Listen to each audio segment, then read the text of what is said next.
गैर आईनी कानून के तहत एक पैरेलल जुडिशल सिस्टम कायम करने की कोशिश की है। मैं बिल्कुल इस सारे अमल की मजम्मत करता हूँ और वज़ीर आला पंजाब से मुतालबा करता हूँ कि वो अपनी इस स्टेटमेंट को वापस लें और अपने इर्द गिर्द जिन्होंने इस लॉ को ड्राफ्ट किया है और जिन लोगों ने उनको ये गलत मशवरे दिए हैं उनको सैक करें। अस्सलामुअलैकुम, आप देख रहे हैं प्रोग्राम एक्सपर्ट्स और मैं हूं आपके साथ ऐमन चौधरी। नाज़रीन, पंजाब प्रॉपर्टी प्रोटेक्शन ऑर्डिनेंस इस वक्त एक बड़ा आईनी और कानूनी तनाज़ा बन चुका है। एक तरफ पंजाब हुकूमत है तो दूसरी तरफ लाहौर हाई कोर्ट और दरमियान में वो कानून जो कब्जा माफी के खिलाफ बड़ी पेशरफ्त करार दिया जा रहा था। हुकूमत का मौक़िफ़ है कि डिप्टी कमिश्नर की सरबराही में कायम कमेटियाँ जायदाद से मुतालिक तनाज़ात 90 दिन में हल करेंगी और बरसों से दरबदर आवाम को फौरी इंसाफ मुहैया किया जाएगा। मगर लाहौर हाई कोर्ट ने इस कानून पर सख्त अदम एतमाद का इजहार करते हुए इसे मुअत्तल कर दिया है। चीफ जस्टिस आलिया नीलम के रिमार्क सामने हैं जिसमें खासी चौंका देने वाले अल्फाज उन्होंने इस्तेमाल किए हैं। अदालत ने वाज़ेह किया है कि ये कानून सिविल निज़ाम, शहरी हुकूक और अदालती बालादस्ती के खिलाफ है। यहाँ तक कि ये भी रिमार्क सामने आए हैं कि अगर ये कानून बरकरार रहा तो जाती उम्रा को भी आधे घंटे में खाली कराया जा सकता है। अदालत इस ऑर्डिनेंस के तहत होने वाली कार्रवाइयों पर हुक्म इम्तनाई जारी करते हुए तमाम रिकॉर्ड भी तलब कर लिया और फुल बेंच का भी कहा जा रहा है। दूसरी जानिब पंजाब हुकूमत सख्त बरहम है। वज़ीर आला और सूबाई वुज़रा का ये कहना है कि इस फैसले से तजावज़ात और लैंड ग्रैबर माफियाज को फ़ायदा होगा और कानून साजी असम्बली का आईनी हक है, उसे कोई नहीं रोक सकता। तो दूसरी जानिब वकला तंजीमों ने भी अदालती फैसले को खुशाइन करार देते हुए ये वाज़ेह किया है कि जायदाद तनाज़ात का फैसला सिर्फ अदालतों का इख्तियार है, किसी इंतजामी कमेटी का नहीं। इसी हमारे प्रोग्राम का पहला और बड़ा सवाल यह है कि पंजाब प्रॉपर्टी प्रोटेक्शन बिल पर तनाज़ा शुरू, क्या हुकूमत और अदालत एक पेज पर आ सकेंगे? हमारे पैनल में आज मौजूद हैं सीनियर तज़कियाकार अयाज खान साहब, आमिर इलियास राना साहब, फैसल हुसैन साहब, मोहम्मद इलियास साहब और खालिद कयूम साहब। आमिर साहब, क्या कहते हैं, पंजाब प्रॉपर्टी ऑर्डिनेंस के हुकूमत और अदलिया एक पेज पर आते दिखाई देते हैं? आपको ऐसा हो सकेगा? जी बहुत शुक्रिया। मैं दो पहले मैं बात करूंगा जो वफाकी हुकूमत का एक नोटिफिकेशन आया और जिन लोगों को छुट्टियां का शौक है उनको बहुत अबहम बना लिया। इस्लामाबाद के डीसी ने एक ऑर्डर किया कि इस्लामाबाद रेवेन्यू हदूद में छुट्टी होगी, यानी ज़िला इंतज़ामिया में छुट्टी होगी और हर तरफ तूफान मच गया जी, वफाकी हुकूमत में छुट्टी होगी। फिर सेक्रेटरी कैबिनेट कामरान अली अफजल ने अलग से नोटिफिकेशन किया कि वफाकी हुकूमत और उनके इदारे खुले होंगे, लिहाजा यह अबहम दूर होना चाहिए। 26 तारीख को UAE के सदर इस्लाम ने उसके लिए लोकल हॉलीडे दी गई है, वो गजटेड हॉलीडे नहीं है जो 26 जैसे 25 दिसंबर कल है। एक तो ये ज़रा क्लियर हो जाना चाहिए लोगों को। फिर आप आ जाएं ये कब्जा माफिया और इसके ऊपर बहुत अच्छा है जी, चीफ जस्टिस साहिबा ने अपने अहकामात दिए हैं, उनको ना खुतबा नहीं देना चाहिए था, अहकामात दे के खामोश हो जाती तो बहुत अच्छा था कि जी बिल्कुल ठीक बात है कि जो अदलिया के इख्तियारात हैं उसके अंदर आप सूबाई असम्बली के जरिए मदाखलत नहीं कर सकते, वहाँ तक रहती तो ठीक था। लेकिन चूंकि वो वकला को भी तो काम चलाना होता है ना, तो चीफ जस्टिस साहिबा उनके नरगे में हैं, जो कुछ उस अदालत में उस दिन माहौल था वहाँ पे क्या नारे लगे हैं, बंदा खुश हो जाता है इस मामले में कि जी देखो जी वकील बड़े हैं। आप मुझे बताएं कि दूसरी तीसरी नस्ल के लोग ये अदलिया जिस पे ऊपर हम रोज़ बात कर रहे होते हैं कि सारे मसाइल तो डिस्ट्रिक्ट अदलिया में आए हुए हैं ना। मैं बहुत सारी मिसालें दे सकता हूँ जहाँ सेशन जजों ने खुद DCs को कहा कि यार ये केस ले लो और जान छुड़ाओ हमारी, क्योंकि वहाँ पे स्टे के अलावा वकला की हाजिरी और अदम हाजिरी पे और सुप्रीम कोर्ट तक जाते हुए 20-25 साल तीसरी नस्ल लग जाती है एक छोटे से केस पे और ये मामलात हल नहीं होते। क्या अदलिया हमारी इतनी अच्छी आइडियल काम कर रही होती तो आलिया नीलम साहिबा को ये कहने की जरूरत पड़ती? अगर पार्लियामेंट यानी अब सूबाई असम्बली पंजाब ने एक फैसला किया और उस पर अमल दरामद, या तो ये होना कि चंद मखसूस अनासिर को फ़ायदा पहुँचाने के लिए मरियम नवाज ने जितने फैसले किए हैं, चाहे वो सुथरा पंजाब के हवाले से है, वो कब्जा माफिया के हिसाब है, उसमें कहीं डिस्क्रिमिनेशन ये नहीं आई का अगर इमदाद दी गई है, अगर ट्रैक्टर दिए गए हैं, कोई वज़ाइफ हैं तो उसके अंदर कोई एक बंदा बताए कि जिसमें PMLN को प्रायोरिटी दी गई है। मुझे नहीं आया, मैं बड़ा चेक करता हूँ इस बात को स्पेशली। जब डिस्क्रिमिनेशन नहीं है तो चीफ जस्टिस साहिबा को थोड़ा सा ठीक है सस्पेंड कर दिया था, तो हौसला रखना चाहिए था, जब फुल बेंच फुल कोर्ट बैठती उसके ऊपर फैसला करा लेते, बजाय रोजाना की बुनियाद अदालत पे अब ज़ाहिर दरखास्तें तो आएंगी, और वकील क्या करते हैं, उनका तो धंधा बंद हो गया। आपको पता है, मशहूर है कि एक वकील गांव में होना तो भूखा मरता है, 2 वकील हो तो गांव भूखा मरता है। ये मिसाल दूसरी तरह एक और तबके पे भी आती है, जब ये इकट्ठे हो जाते हैं तो ये धंधा इनका चल पड़ता है। हमें वकला बरादरी से कोई मसला नहीं है, लेकिन इशू यही है कि आम आदमी का तो मसला नहीं हल होता। अगर रेवेन्यू में लोग फैसले कराने जा रहे हैं, डीसी और एसी के पास कोई रास्ता बना है, आपको बताऊं ओवरसीज पाकिस्तानीज का सबसे बड़ा इशू ये है, यहां खानदान के खानदान दोस्तियां, जाती दोस्तियां लुट जाती हैं। इस चक्कर में लोग ट्रस्ट करके चीजें ले लेते हैं और उन्हीं के यार दोस्त बस हम ले देते हैं। इस्लामाबाद, लाहौर, कराची, पेशावर भरा पड़ा इस कब्जों से, बड़ी बड़ी कोठियां कि वो तो साल में 1 दफा आएगा या 2 दफा आएगा, उन दिनों में गायब हो जाए और बस फिरता रहेगा। वो वकला को फीस देगा, नहीं होते थे। अब यहां पे पूछा गया है सिर्फ बुला के, जी आपके पास कागज हैं? नहीं है जी, फिर खाली कर दें। इस तरह की बातों के ऊपर चीफ जस्टिस साहिबा को तो सूबाई हुकूमत की सताइश करनी चाहिए थी कि हमारा बर्डन कम कर रही है। मेरे ख्याल में दोनों तरफ को ठंडे होकर चलना चाहिए, मरियम नवाज और उनकी टीम को भी, चीफ जस्टिस और उनके वकला। जैसे अभी ये आपने आवाज सुनाई, मैं देख नहीं रहा था उस वक्त, ऊपर एहसन बोहन साहब की, भाई ठीक है आपका ग्रुप जीत गया, बस करें अब यार वकला के लिए। आप लोगों ने अपने जज भी कंफर्म कराने हैं, सब कुछ होता है, चीजें भी होती हैं, लेकिन आम आदमी जो बेचारा पिस रहा है इस सिस्टम के अंदर, इस अदालती निजाम में, उसका अगर कोई हल दूसरी साइड से एडमिनिस्ट्रेटिव बुनियादों पे आ रहा है, गलतियां जैसे अदलिया में होती है एडमिनिस्ट्रेशन में भी होंगी, गलत और सही दोनों चीजें में होती हैं, लेकिन उनको चेक किया जा सकता है, चेक एंड बैलेंस होना चाहिए, बजाय इसके कि यकतरफा तौर पे आप फैसला करें। अब अगर सूबाई असेंबली दोबारा कानून बना दे, फिर आप क्या करेंगे? आप कानून साजी तो नहीं रोक सकते उसको। हाँ, धीमा चले, बजाय बयानात देने के चीफ सेक्रेटरी आ जाएं, एडवोकेट जनरल पंजाब आ जाएं, उधर से वकला बरादरी के जो लोग भी बैठना चाहते हैं, जज साहिबान बैठेंगे, जो फुल कोर्ट लगाई है, तो उसको चलने तो देना, उससे पहले अदालत ना लगाएं। मैं नहीं समझता कि कराची में ये सबसे बड़ा इशू होगा। मैंने तो एक दफा यह भी बताया, नैब ने बेनामी ली और उनके अफसर जाके बैठ गए हैं, वो भी वापस नहीं किया असल मालिकों को, कि लेगा कौन उनसे। कराची के अंदर ये काम पहले वो जब सरतपा चेयरमैन होते थे ना नैब के, एक मशहूर आलम, ये उनके दौर में हरकतें हुई और सबको जनाब चूंकि खुद गंदे काम कर रहे थे तो सबको माफियां दे दी, आज तक वो वापस नहीं हुई। मैं मौजूदा चेयरमैन के इल्म में भी लाया हूं कि जी अपना डाटा निकलवाएं कराची से और बात करें कि ये काम क्यों हो रहा है। बहरहाल एक अच्छा कदम था जिसे अफसोसनाक हद तक रोका गया है। सही। आयाज साहब, आप क्या समझते हैं कि क्या ये वाकई अच्छा कदम है जिसे रोका गया है, या क्या ये लागू होना चाहिए? क्योंकि आम आवाम तो इस तरह सालों अदालतों के चक्कर लगाते हैं, पिसते हैं, इंसाफ नहीं मिलता, लेकिन दूसरी जानिब अगर हम देखा जाए कि जो डीसी साहब अगर फैसला करेंगे तो उसमें भी कुछ सुकम है, तो क्या ये किस तरह से इसको बेहतर किया जा सकता है? इमन, इस पे तो मैं बाद में आता हूँ, ये अच्छा है, ये बुरा फैसला है। असल में ये पहली दफा एक चखने को मिला है पंजाब गवर्नमेंट को अदलिया क्या होती है, और उसकी अदालत आलिया की चीफ जस्टिस आलिया नीलम साहिबा और मरियम साहिबा आमने सामने आई। मरियम साहिबा का बड़ा सख्त रिएक्शन था जब उन्होंने कहा, और जाती उम्रा पता नहीं उन्होंने क्यों उसमें डाल दिया कि जी उस पर कौन कब्जा कर सकता है, आप चीफ जस्टिस साहिबा बादशाह बंदी हैं, किसी की जरूरत है उस तरफ देख भी जाए। लेकिन अगर कब्जा उस पर हो भी जाए तो आम आदमी को क्या फर्क पड़ता है, उससे कर लें कब्जा आके उस पर, वो खुद ही छुड़ा लेंगे, वो कोई इशू नहीं है उनके लिए। मसला वही है सबसे बड़ा कि ये इतना बड़ा इशू है, और स्पेशली जो ओवरसीज पाकिस्तानीज हैं, यहाँ बेशुमार लोग अपनी सारी जिंदगी की जमा पूंजी लगा के एक प्लॉट लेते हैं, और उसके बाद जब वो घर बनाने वहां जाते हैं तो पता चलता है जी 4 दीवारी बन गई हुई है, वहां कोई कब्जा ग्रुप बैठा होता है। मतलब ये समझ से बाहर है कि ये मुल्क कब्जा ग्रुपों के लिए बना था।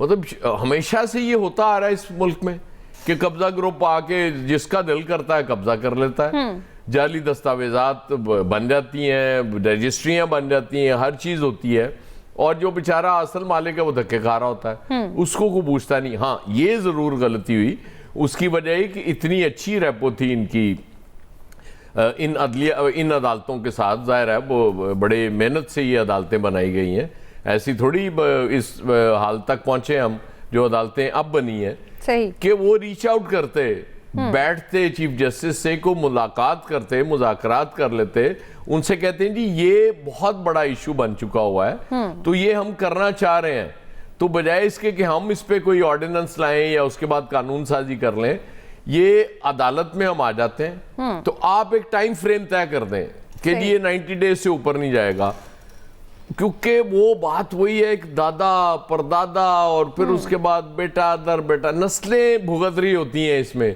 और कोई फैसला नहीं होता। और बिल्कुल ठीक बात है, वकीलों की तो दुकान बंद होती है इसमें। वकील जब ज़ाहिर मुकदमे नहीं होंगे दीवानी तो वकील को टकरे मारेंगे जाके। अल्लाह के फजल से पहले ही आपने वकील इतने पैदा कर दिए हो इस मुल्क में। और वकील को देखे ना कि एहसन बोन जो बात कर रहे हैं उसकी फवाद चौधरी साहब भी तारीफ कर रहे हैं कि वो बिल्कुल ठीक बात कर रहे हैं। असल में अदलिया को खुद अपने इख्तियारात का वो उसकी कुर्बानियां दे दी सारी, और अब इनको ख्याल आ रहा है कि जी अदलिया के इख्तियारात में मुदाखलत है। सही। और भाई वो जजों से तो पूछ लो, उन्हें कोई एतराज है भी का नहीं। बहरहाल ये मेरे ख्याल में कल से जब से ये रिमार्क्स आए हैं उसके बाद जिस तरह से चीखें सुनाई दे रही हैं मुझे नून लीग वालों की तरफ से, और वो बिल्कुल पीटीआई वाले याद आ रहे हैं जब उनके साथ होना शुरू हुई, वो भी इसी तरह चीख रहे थे। तो ये तो लगा रहेगा भाई, कभी वो चीखेंगे कभी आप चीखेंगे। अदलिया जिंदाबाद। सही। आप क्या कहते हैं खालिद साहब? मरीम ये लग रहा है जी पीटीआई वालों के लिए भी मस्के का प्रोग्राम बन गया कि रखो गपशप करो इसके ऊपर, कुछ दिन चलेगा काम फिर ठीक हो जाएगा। सही। खालिद साहब आप इस हवाले से क्या समझते हैं, क्योंकि मरीम नवाज के इस रद्द-ए-अमल के बाद तब्दीली की कयास आराइयाँ की जा रही हैं अदालतों में, क्या देख रहे हैं आप? देखिए कि ये आप जानते हैं कि इस वक्त पाकिस्तान की जो मैशत है, दुरुस्त फरमाया याज खान साहब ने और आमर इलियास राणा साहब ने कि जो ओवरसीज़ पाकिस्तानी हैं वो इस वक्त पाकिस्तान की मैशत को चला रहे हैं। और ये जो पिछला माली साल था उस माली साल में 38 अरब डॉलर जो है वो हमारे ओवरसीज़ पाकिस्तानियों ने पाकिस्तान भिजवाए, और इस माली साल में तोक़ो की जा रही है कि 42 अरब डॉलर तक वो पाकिस्तान भिजवाएंगे। लेकिन उनके अंदर एक जो है वो बड़ी जो नाउमीदी सबसे ज़्यादा नज़र आती थी हमेशा, कि वो पाकिस्तान के अंदर जो ओवरसीज़ पाकिस्तानियों की जो जायदादें थी, जो उनके घर थे, जो उनकी ज़मीनें थी, उनकी प्रॉपर्टीज़ थी, उन पर कब्ज़ों की सबसे ज़्यादा जो है वो शिकायत आती थी। और जब भी हमारे जो हुकूमती शख्सियात जैसे सियासी लोग या वहाँ पर ओवरसीज़ में बैरून ममालिक जाते थे तो उनको इस हवाले से ओवरसीज़ पाकिस्तानियों की शिकायत थी, और जिसकी रोशनी में वज़ीर-ए-आज़म पाकिस्तान शहबाज शरीफ ने अपनी वज़ारत आला के दौर में पंजाब के अंदर एक ओवरसीज़ कमीशन जो है पंजाब के अंदर वो भी बनाया था। और उस कमीशन ने भी बड़े मौसर अंदाज में लाहौर हाई कोर्ट के साथ कोऑर्डिनेशन के साथ वहाँ पर लाहौर हाई कोर्ट के अंदर भी एक जो है वो ओवरसीज सेल जो है वो कायम किया गया था, जिसके इंचार्ज वहाँ पर जो है वो एडिशनल जो रजिस्ट्रार थे वो थे। सही। और उसकी बुनियाद पर जो है वो स्पीडी बुनियाद पर जो है वो अदालतों के ट्रायल जो है ओवरसीज पाकिस्तानियों के करवाए जाते थे जी। और ये सबसे ज़्यादा जो शिकायत ओवरसीज पाकिस्तानियों की थी वो इसी हवाले से थी। और ऐसी मसाले हैं कि पिछले दिनों वहाँ पर जो बरतानवी पार्लियामेंट की रुकन है नाज शाह, उनके दरख्वास्त पर जो है पंजाब के अंदर एक कब्जा छुड़वाया गया कि वो जो है एक वालिद ने अपने बेटे की जायदाद, बेटों की जो जायदाद है वो विहाड़ी जिला विहाड़ी के अंदर जो है वो हड़प कर रखी थी, और अपने बेटों को जो है उनकी 2 शादियां थी और एक शादी में बेटों को वो मुंतकिल करने के लिए तैयार नहीं थे। तो जब वज़ीर आला पंजाब से उन्होंने राब्ता किया तो उसके नतीजे में फौरी हंगामी तौर पर जो है वो जायदादें कब्जे जो है वो छुड़ाए गए। तो मैं समझता हूं कि ये जो स्पीडी कब्जे ख़त्म करने का निज़ाम पंजाब के अंदर राइज किया गया था, इसके बड़े अच्छे असरात जो हैं वो मरतब हो रहे थे। तो इस हवाले से जो मुशावरत का अमल है वो वकला, यकीनन वकला पर जो है इसके सबसे ज़्यादा असरात जो हैं अब वो पड़े हैं। और इस मामले पर मैं आपको बताऊं कि वकला के दोनों दड़े मुतहद हैं। सही। एहसन बून और हामिद खान ग्रुप जो है दोनों एक पेज पर हैं, और सारे वकला जो हैं जो इंतहाई सख्त उनकी आपस में मुहावरे है, लेकिन इस मामले पर वो इकट्ठे हो चुके हैं। लेकिन इसमें नुकसान जो है वो आम आदमी का है, आम बिल्कुल ऐसा ही है खालिद साहब। आम आदमी को जहाँ फायदा पहुंचाने की बात आती तो वहाँ खींचातानी शुरू हो जाती है। लियाज साहब आप क्या समझते हैं? ये पेज भी वो है जिसका फटने का कोई चांस नहीं। सही।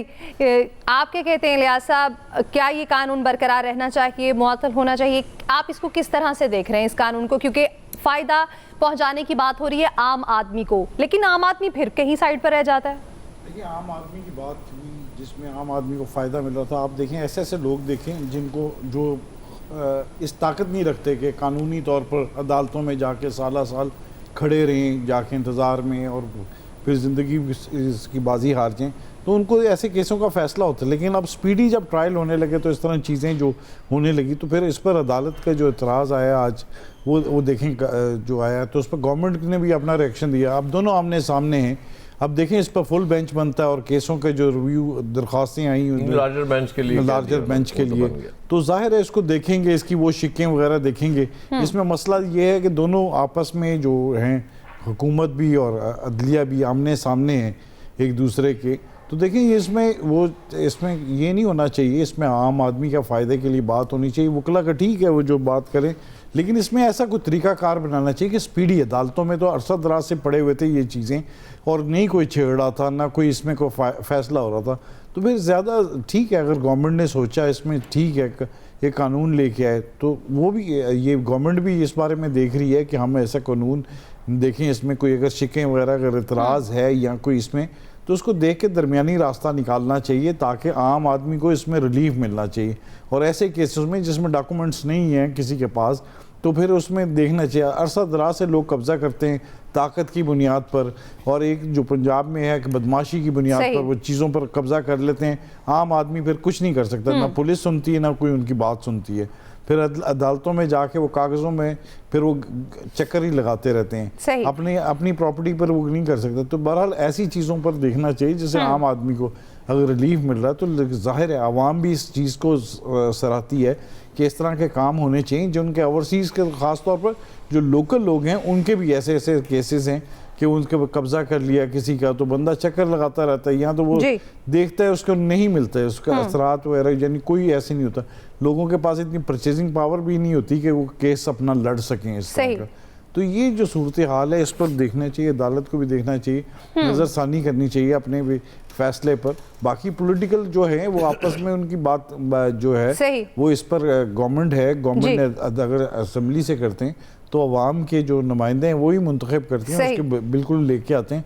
तो उसको भी देखना चाहिए कि ये ऐसा नहीं करना चाहिए कि इसको खत्म कर दिया जाए। सही, बिल्कुल ऐसा ही है कि सोचना ये चाहिए, बिल्कुल ऐसा ही है कि किस चीज़ में बेहतरी की जरूरत है, उसको मज़ीद बेहतर किया जाए। फैसल साहब, आप क्या समझते हैं? एक दफ़ा फिर से बात हो रही है आम आवाम के फ़ायदे और नुकसान की, आम आवाम के उन तमाम चीज़ों की जहाँ पर वो अदालतों की सालों चक्कर नस्ल दर नस्ल लगाते हैं लेकिन कुछ हासिल नहीं हो पाता। तो इस जगह आपको क्या लगता है, अदालतें और हुकूमत जो आमने सामने है, कहीं इत्तफाक हो पाएगा?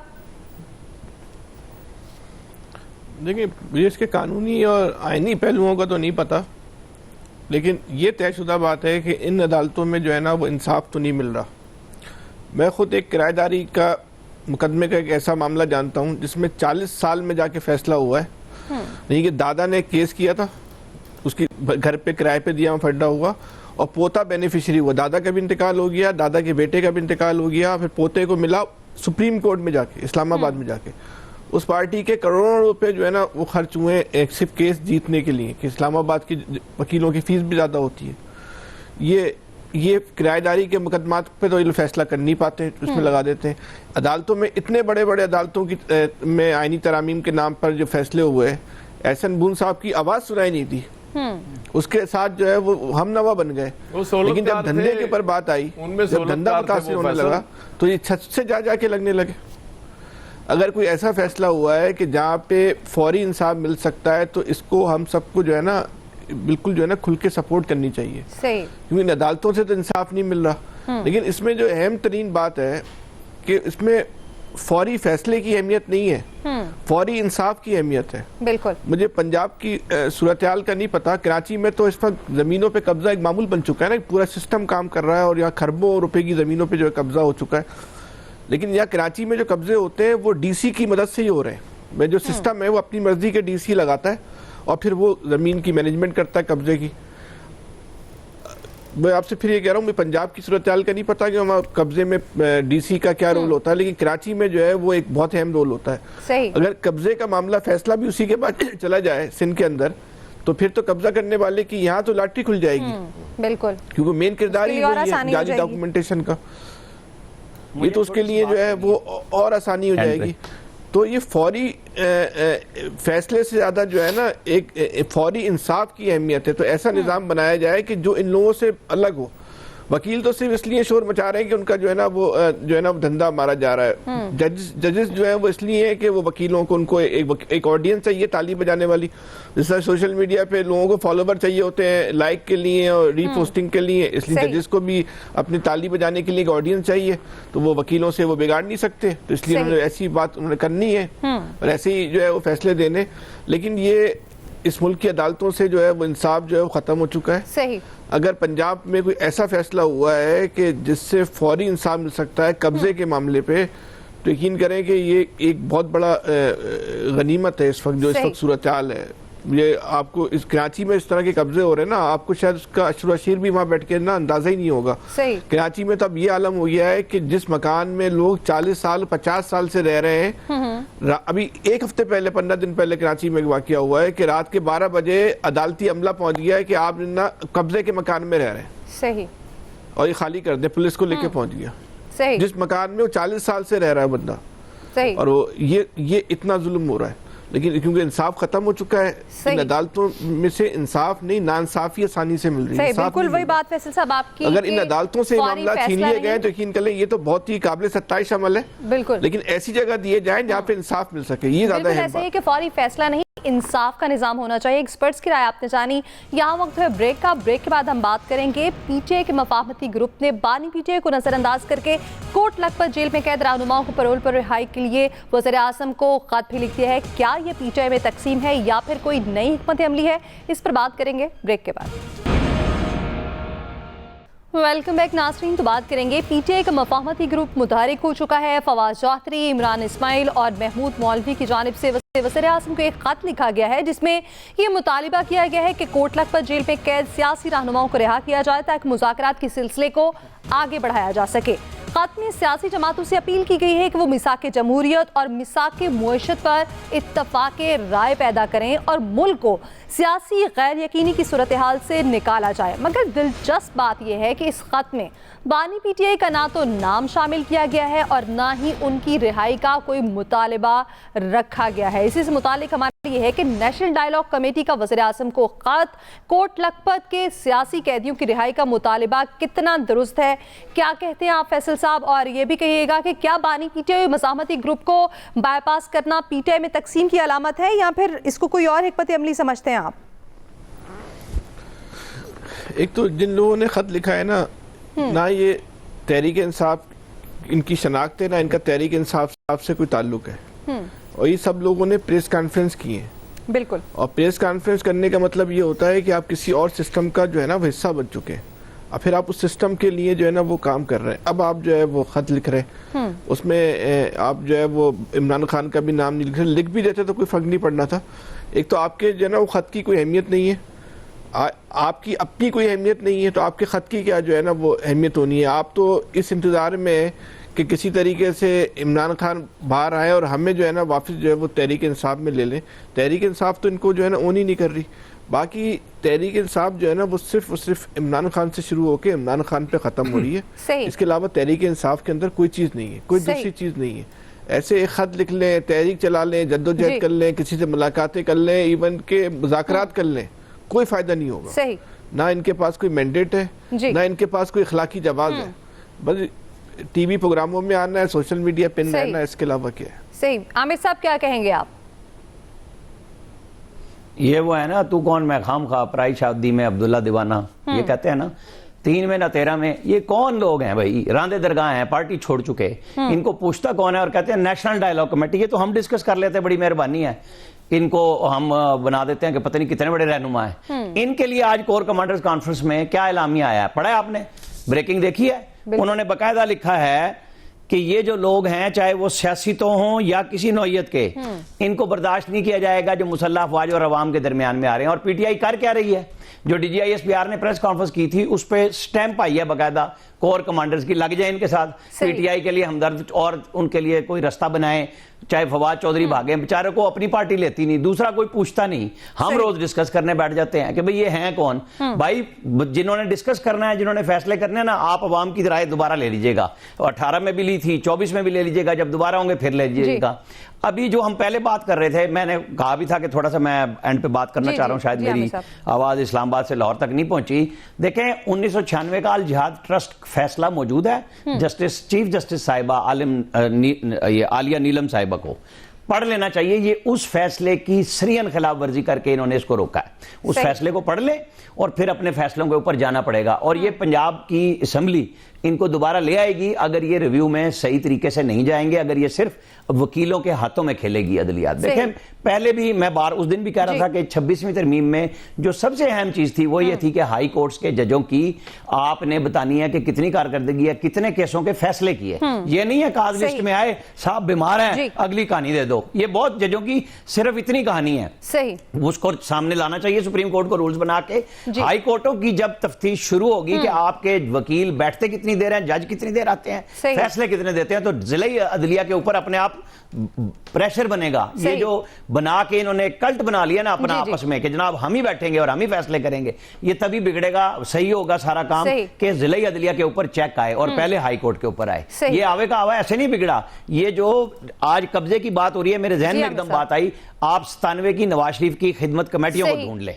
वहां पे भी, और वो चूंकि चारों सूबों में उनकी हुकूमत थी, उन्होंने सारे सूबों में बनाई कि आम आदमी की फलाह के लिए डिस्ट्रिक्ट एडमिनिस्ट्रेशन के साथ आम लोग फैसला करें। ये ओरिजिनली वहीं से आ रहा है कि ये अदलिया कभी भी नहीं ताउन करती कि आम आदमी को फैसला हो सके। सही, बिल्कुल ऐसा ही है। अयाज साहब आप क्या कहेंगे? खत के हवाले से खत लिखा गया, कोट लखपत के रहनुमाओं की बात की गई, लेकिन बानी PTI की बात कहीं नहीं की गई। देखिए वो खामखा हैं या जो भी हैं, ये मतलब इनका वो बेगानी शादी में अब्दुल्ला दीवाना है, मुझे ये तो नहीं पता।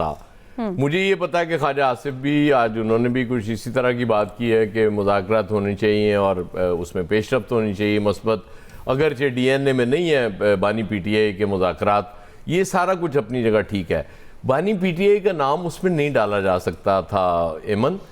वो प्राइम मिनिस्टर साहब का इतना इम्तहान काफ़ी नहीं है कि आए उनको कोट लखपत जेल वालों को पैरोल पर रहा करके आप बता दें कि जी आपके पास इख्तियारात हैं, उसके बाद मुज़ाकरात आगे बढ़ जाएंगे। ना वो मतलब वो प्राइम मिनिस्टर साहब कर सकेंगे, ना मुज़ाकरात बढ़ेंगे, बस अल्लाह खैर सब। सही, ये हिकमत अमली है या फिर वही करना चाहिए जो आर्मी चीफ ने कहा थी कि मैंने नहीं देखा, इमरान खान ने भी लिखे थे खत। सही, या PTI की जानिब से कुछ और आ रहा है, इसी पर बात करेंगे इस ब्रेक के बाद। Welcome back. तो ब्रेक से पहले बात हो रही थी PTI का मफाहमती ग्रुप मुतहरिक हो चुका है, आज वज़ीर आज़म को खत भी लिखा है। खालिद साहब क्या कहते हैं आप इस हवाले से?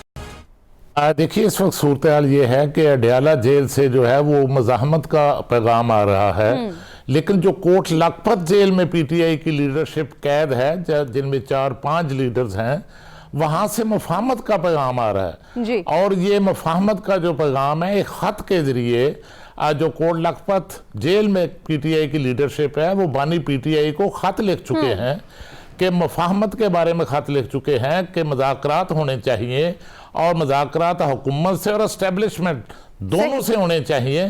तो मैं समझता हूँ कि ये जो PTI के साबिक रहनुमाओं की तरफ से आज जो ख़त लिखा गया है वज़ीर आज़म को और खैर मकदम किया गया है, ये उसी सोच का जो कोट लखपत जेल के अंदर PTI की लीडरशिप है उनकी सोच का ही एक आप इसको हिस्सा करार दे सकते हैं। और एक पेशरफ्त है, एक पेशरफ्त ये है कि ये जो सियासी लीडरशिप कोट लखपत जेल के अंदर कैद थी, इनको तो 2 साल से कोई पूछ नहीं रहा था, PTI का कोई MNA मिलने नहीं जा रहा था, कोई PTI का MPA नहीं मिलने जा रहा था, PTI के लीडर नहीं मिलने जा रहे थे। तो इससे जो साबिक रहनुमाओं की जो नेशनल डायलॉग कमेटी ने जो एक्टिविटी शुरू की है, जो अमल शुरू किया है, इससे मैं समझता हूं कि वो भी कोट लखपत की जो लीडरशिप जो कैद थी, जिनके बारे में जिनको कोई पूछ नहीं रहा था, वो भी आज सियासत के अंदर, पार्टी के अंदर, कौमी सतह पर कुछ नुमाया हुए हैं। और कमेटी की जो सोच है वो यही है कि आप इनको पेरोल पर रिहा करें,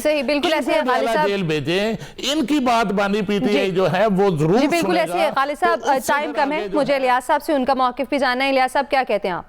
देखिए इस दफ़ा जो मफामती ग्रुप ने उसने कोट लखपत जेल से पहले उधर से ख़त लिखा था मानी पीटीआई को, उधर से कोई जवाब नहीं आता उनको, उस ख़त का कोई जवाब नहीं आता, ना कोई उधर से सजेशन आती है, ना कोई मुफाहमत के दरवाजे खुलते हैं। तो अब सूरत हाल है, अब लोगों ने इन्होंने कहा कि नेशनल डायलॉग करके जो कमेटी है उधर बिल्कुल उसमें जाएं और इनको पेरोल पर, तो जाहिर है इसमें देखिए कुछ दिनों बाद ये कहा जा रहा है, सब पेशेंट गोई की जा रही कि मैं शाह महमूद कुरैशी साहब आ जाएं बाहर, तो फिर उसके बाद देखें फिर डायलॉग के लिए जो बनता है, जो माहौल बनता है उसमें क्या करते हैं, प्राइम मिनिस्टर कहाँ तक जाते हैं, क्या पेश रफ्त होती है।